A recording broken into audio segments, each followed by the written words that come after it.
3 ವರ್ಷಗಳಿಂದ ರಾಜ್ಯವನ್ನ ಆಳಿದ ಸಿದ್ದರಾಮಯ್ಯ ಆಳ್ವಿಕೆ ಇನ್ನೇನು ಅಂತ್ಯ ಕಾಲಕ್ಕೆ ಬಂದು ನಿಂತಿದೆ. ಗುರುವಾರ ಮುಖ್ಯಮಂತ್ರಿ ಸ್ಥಾನಕ್ಕೆ ಸಿದ್ದರಾಮಯ್ಯ ರಾಜೀನಾಮೆ ಸಲ್ಲಿಸುವ ಸಾಧ್ಯತೆ ಇದೆ. ದೆಹಲಿ ಹೈವೋಲ್ಟೇಜ್ ಸಭೆ ಬೆನ್ನಲ್ಲೇ ಸ್ಫೋಟಕ ಬೆಳವಣಿಗೆಗೆ ರಾಜ್ಯ ಕಾಂಗ್ರೆಸ್ ಸಾಕ್ಷಿಯಾಗಿದೆ. ಶುಕ್ರವಾರ ಕಾಂಗ್ರೆಸ್ ಶಾಸಕಾಂಗ ಪಕ್ಷದ ಸಭೆ ಸಾಧ್ಯತೆ ಇದ್ದು, ಈ ಸಭೆಯಲ್ಲಿ ಚರ್ಚಿಸಿ ಮಹತ್ವದ ನಿರ್ಣಯವನ್ನ ಕೈಗೊಳ್ಳುವುದೊಂದೇ ಬಾಕಿ ಉಳಿದಿದೆ. ಇನ್ನು ರಾಜ್ಯಕ್ಕೆ ಕೆಸಿ ವೇಣುಗೋಪಾಲ್ ಹಾಗೂ ರಣದೀಪ್ ಸುರ್ಜೇವಾಲಾ ಆಗಮಿಸಲಿದ್ದು, ನಾಳೆ ಶಾಸಕಾಂಗ ಪಕ್ಷದ ಸಭೆ ಖಚಿತವಾಗಿದೆ. ಶಾಸಕರಿಗೆ ಸಿದ್ದರಾಮಯ್ಯ ಎಕ್ಸಿಟ್ ಬಗ್ಗೆ ಮನವರಿಕೆ ಮಾಡುವ ಸಾಧ್ಯತೆ ಇದೆ. ಡಿಕೆ ಶಿವಕುಮಾರ್ ಅವರನ್ನ ಶಾಸಕಾಂಗ ಪಕ್ಷದ ಹೊಸ ನಾಯಕನಾಗಿ ಆಯ್ಕೆ ಮಾಡುವುದು ಫಿಕ್ಸ್ ಆಗಿದೆ. ಇನ್ನು ದೆಹಲಿಗೆ ಹೋದ ಮೇಲೆ ಡಿಸಿಎಂ ಡಿಕೆ ಶಿವಕುಮಾರ್ ಪ್ರತಿಯೊಂದು ಹೆಜ್ಜೆಯನ್ನ ಎಚ್ಚರಿಕೆಯಿಂದ ಇಡ್ತಿದ್ದಾರೆ. ಎಚ್ಚರಿಕೆ ಮತ್ತು ಚಾಣಾಕ್ಷ ನಡೆ ಪ್ರದರ್ಶಿಸಿದ ಡಿಕೆ ಶಿವಕುಮಾರ್ ಎಲ್ಲೂ ಸಹ ತಮ್ಮ ಭಾವನೆಗಳನ್ನ ಬಹಿರಂಗವಾಗಿ ಪ್ರದರ್ಶಿಸಿಲ್ಲ.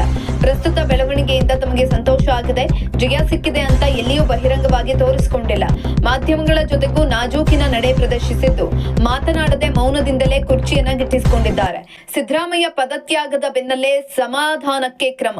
ದೆಹಲಿ ಅಂಗಳದಲ್ಲಿ ಸಿದ್ದರಾಮಯ್ಯ ಮಾತಿಗೆ ಬೆಲೆ ಕೊಡುವುದು, ಯತೀಂದ್ರ ಸಿದ್ದರಾಮಯ್ಯಗೆ ಕ್ಯಾಬಿನೆಟ್ ದರ್ಜೆ ಸ್ಥಾನ ಕೊಡುವುದು, ಸಿದ್ದರಾಮಯ್ಯ ಸೂಚಿಸಿದ ವ್ಯಕ್ತಿಗೆ ಕೆಪಿಸಿಸಿ ಅಧ್ಯಕ್ಷ ಸ್ಥಾನ ನೀಡುವುದು, ಹೊಸ ಸಂಪುಟದಲ್ಲಿ ಸಿದ್ದರಾಮಯ್ಯ ಹೇಳಿದವರಿಗೆ ಸಚಿವ ಸ್ಥಾನ, ಸಿದ್ದರಾಮಯ್ಯ ಬೆಂಬಲಿಗರಿಗೆ ಪ್ರಮುಖ ಹುದ್ದೆಗಳು, ಜವಾಬ್ದಾರಿ. ಗುರುವಾರ ಸಿದ್ದರಾಮಯ್ಯ ರಾಜೀನಾಮೆ ಸಲ್ಲಿಸಿದ್ರೆ ಮರುದಿನ ಅಂದ್ರೆ ಶುಕ್ರವಾರ ಡಿಕೆ ಶಿವಕುಮಾರ್ಗೆ ಪಟ್ಟಾಭಿಷೇಕಕ್ಕೆ ಮುಹೂರ್ತ ಸಜ್ಜಾಗಿದೆ. ಇದೆಲ್ಲದರ ಬಗ್ಗೆ ಹೈಕಮಾಂಡ್ ನಾಯಕರು ಮತ್ತು ರಾಜ್ಯ ನಾಯಕರು ಇನ್ನಷ್ಟೇ ಅಧಿಕೃತವಾಗಿ ಘೋಷಣೆಯನ್ನ ಮಾಡಬೇಕಾಗಿದೆ.